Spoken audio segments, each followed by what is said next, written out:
Hey there. So yesterday I went ahead and posted the OS 8088 project on Hacker News, and it got a lot more attention than I expected it to get. So you can see here there's a lot of discussion going on, and it was number 3 at some point on the page, and now it's on page 2.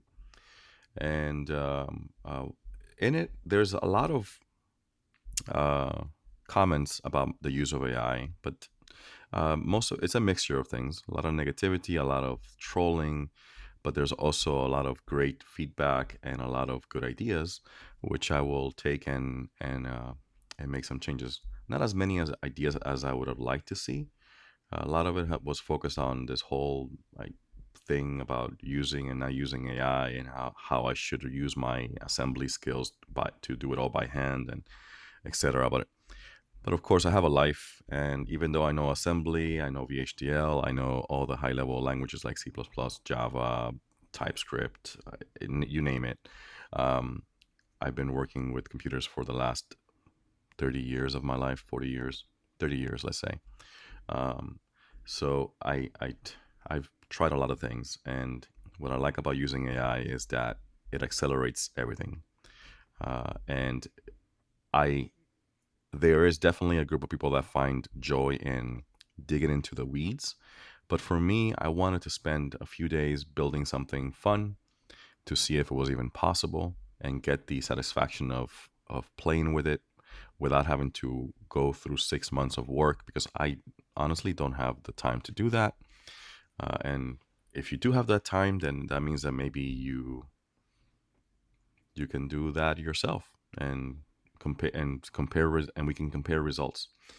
But for now, I'm going to continue using AI. Anyway, now back to the subject of this video, which is somebody recommended that I do a Z machine interpreter. Now, I was going to do a a basic interpreter, something that I will still do, but I think that I'm gonna try building in a Z machine interpreter because there's a lot of existing source code out there and a lot of different ports, and it will be cool to support this. This apparently, and this is something that is new to me. I've never played with this. Now I did play with text-based games in BBSs like Doors and things like that, but apparently a Z machine is a virtual machine that was developed in 1979 and used by Infocom for its text adventure games. And it compiled game code to files containing C machine instructions. So, what I'm going to try to do is take one of these interpreters that has been ported to many different places called Frotz, which is a C machine implementation with text, sound, and I think picture support as well. And I am going to port this over to OS 8088 so that when we can have a floppy disk image that when you click on an associated Z game, it'll load the interpreter and you'll be able to play the game. And I think that will be a really cool thing to see, an interpreter running on top of the actual operating system. All right, so where am I now? Let's go back here to the terminal. And what I've done so far in preparation for this work is I created this prompt that says Ultra code support for the Frotz C machine interpreted as a dedicated floppy disk image at drive B in a new 86-bot config called by makext-z. And I gave it some of those links that I just showed you, like this is the repo, or find the MS-DOS 16-bit interpreter if that's easier to implement. I want to support sound and graphics. I want it to be windowed like the Windows version of Frotz. I also want you to download some good example programs to include in the floppy alongside the interpreter and make use of the folder organization to organize the floppy disk.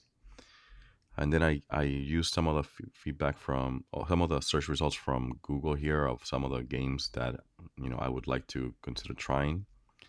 And when you're done, create a PR with the changes. Now it started to work, and now it's asking me some questions. So The first question is graphics on a Z machine means the V6 picture opcodes. And every V6 game, Zorg Zero, Arthur, Journey, Shogun, is copyrighted 300 kilobytes plus and ships separate MG1 picture files. How far should I take it? So I have the option here to just support picture opcodes plus native art, which is the recommended. But we have AI here. You know, it still thinks like a human in some ways. Like, I don't know if it thinks that it asks, do you want me to do just part of the work or all of it? Well, I'm gonna go full. It's gonna have V6 pixel coordinate window model, and it's gonna support all of these different things in addition to everything in option one, which are exercised only by Zorg Zero, Arthur, Journey, Shogun, etc. So I'm gonna go ahead and select that. Now, it's gonna say what should the make xt be to decide which storage can run at all. 640 xt, 360 a, and 720b. Let's do that, even though that's not a typical setup for an xt machine. Let me see. What is this right here? Okay, yeah, 720k. All right, that one and that.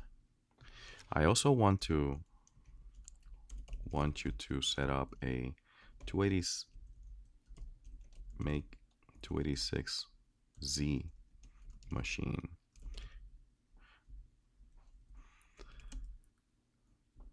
Maybe 386Z, which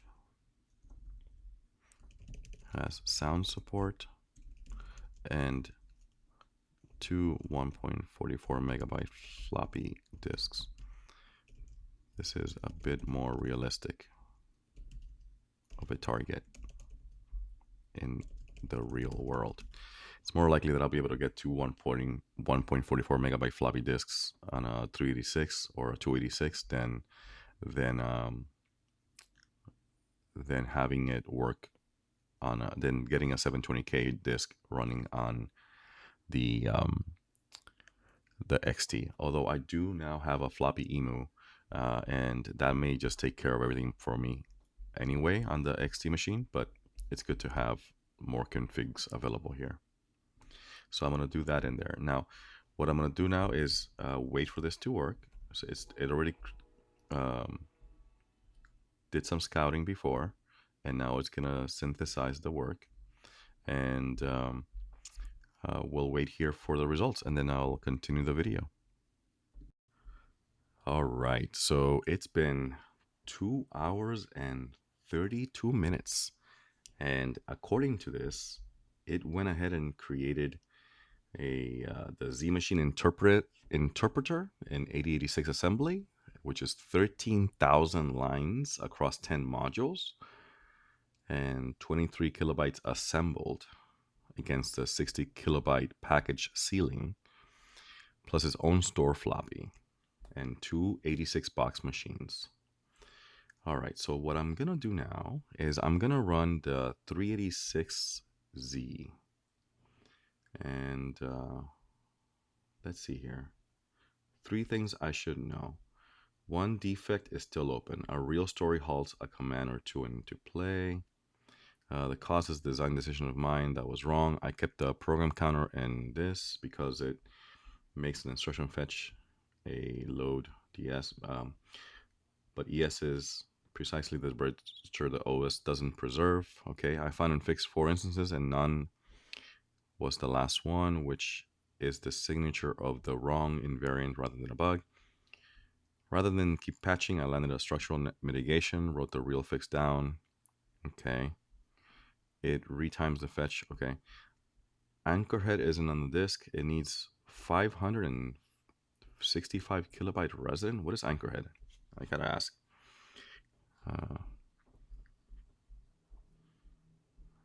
Okay, my first commit claimed it fit. Okay, so I don't know what Anchorhead is. Infocom's MG1 art can be decoded here. You chose full V6 in the window model and picture opcodes are implemented, but the art itself is an LZW variant, needing 11.5 kilobytes of live tables and a 64 kilobyte by Tempest read at draw time where there's no allocator. It's parsed, proven to be picture art, and honestly refused. Bronze, blah, blah, blah. No game bytes are committed.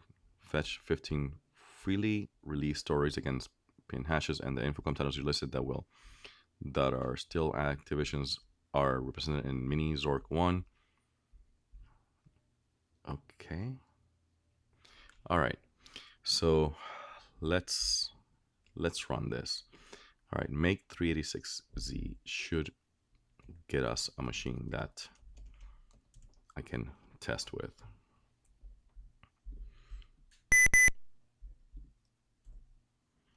All right, so let's switch to that. And that should be it. All right.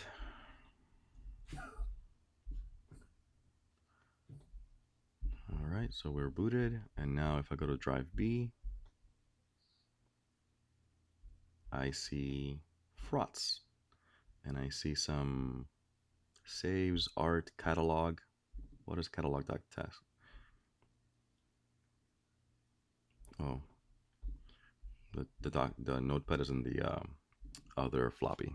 Anyway, so let me open Frotz. Frotz open story.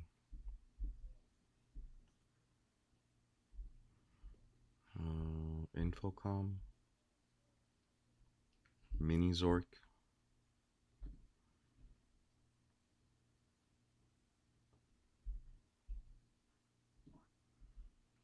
All right.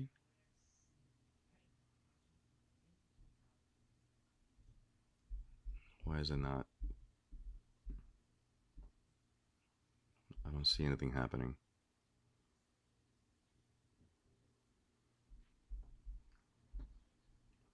All right, that didn't work. Sampler 1.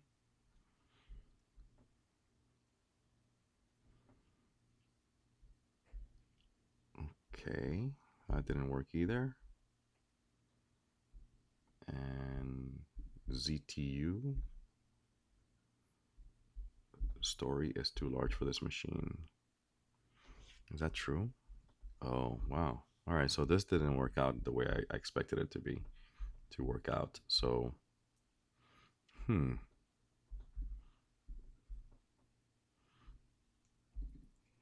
let's see here. Classic.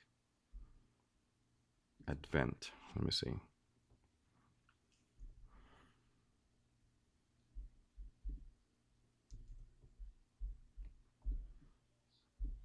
It doesn't work.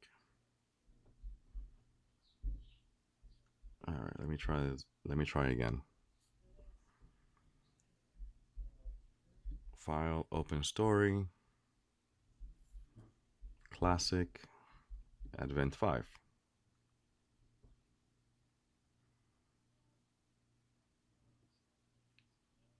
All right, so nothing works there.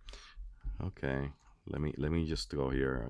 When I load a story,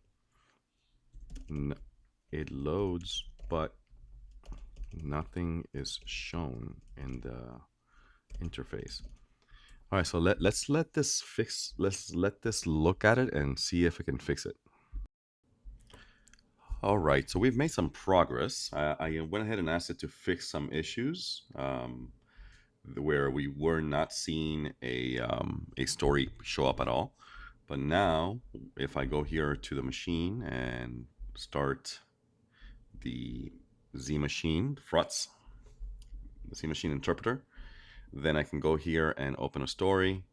And if I go to classic, for example, and this adventure Z3, it's going to load the file. And welcome to adventure. Do you need instructions? And I'm going to say yes. And do I have to press enter? Let me see. I do have to press enter. Somewhere nearby in Colossus. Okay, so others have been found, and I will be your eyes and hands direct with me. Should you get stuck, type help. A modern classic relies on adventure by William. Around you is a forest. A small stream flows out of the building and down a gully. Okay. Help. Let's see. Help. All right. So as you see here, there's definitely issues. So what I'm gonna do is I'm gonna take a screenshot of this.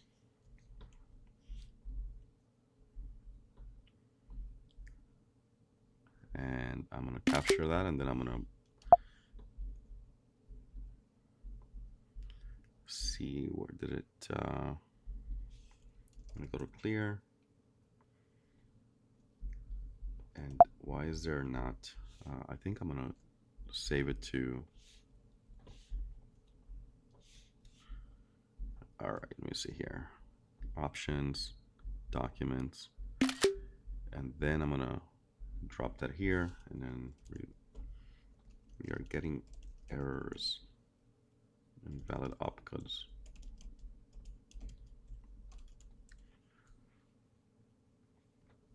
I also don't see an echo back when I type. All right, so as you can see here, there's definitely issues. So I'm gonna go through the process here of iterating on this. I suspect that this is not gonna be 100% accurate all the time. And I am not sure if we're gonna be able to merge this in or not. So let me see how far I get here, and I'll fast forward here to hopefully something that is working more reliably. All right, so here's what I ended up asking. I ended up asking Claude to create a test harness where it'll feed these stories through the test harness and fix itself. So it'll run through the stories quickly and detect where we have opcode issues, and use that as a way to iterate on the Z machine interpreter and make sure that we have all the stories well supported. So hopefully this will actually get me a working interpreter much faster than if I were to go and take screenshots back and forth. So, all right, I'm gonna let it run here for a bit, and hopefully, when this is done, I'll be able to go into the emulator and play with one of these Z machine files. All right, so it took quite a while, but we've made some progress. Let me show you. I'm gonna go here. I have the 386 machine with the Z machine floppy. So we go here to Frotz, and we can go ahead and open story. And if I go over to any of these, like modern, Photopia is one which has some bugs, but it's one of the largest ones, and it's loading, as you can see up there. And now we're presented with text and information.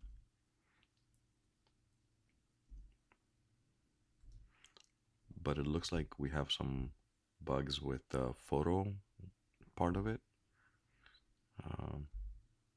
But you can see, go north. I don't know. You're not the one driving. So it is, you have to follow the instructions and stuff. But the point is that it does work now. I can go ahead and open another story. Let's see. Let's go to the Infocom one, and then we go to Mini Zork. And now this works. The Great Underground Empire. West of house, you are standing in an open field west of a white house with a boarded front door. You could circle the house to the north or south. There's a small mailbox here. Go south. You are facing the south side of the White House. There is no door here, and all the windows are boarded. Go north. Okay. Break the wind. Take off the boards. I don't know. help. Okay, walk north. I don't know what this is all about. Anyway, I'm not familiar with any of these things, but the point is that now it works. Let's see what ZTU means.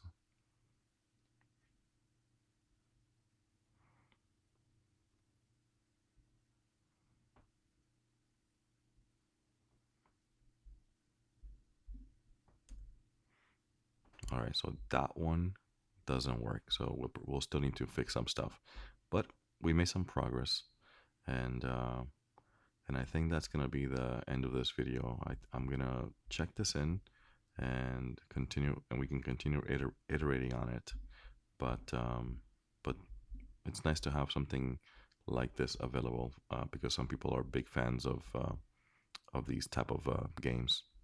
All right, well, thanks for watching. Bye bye.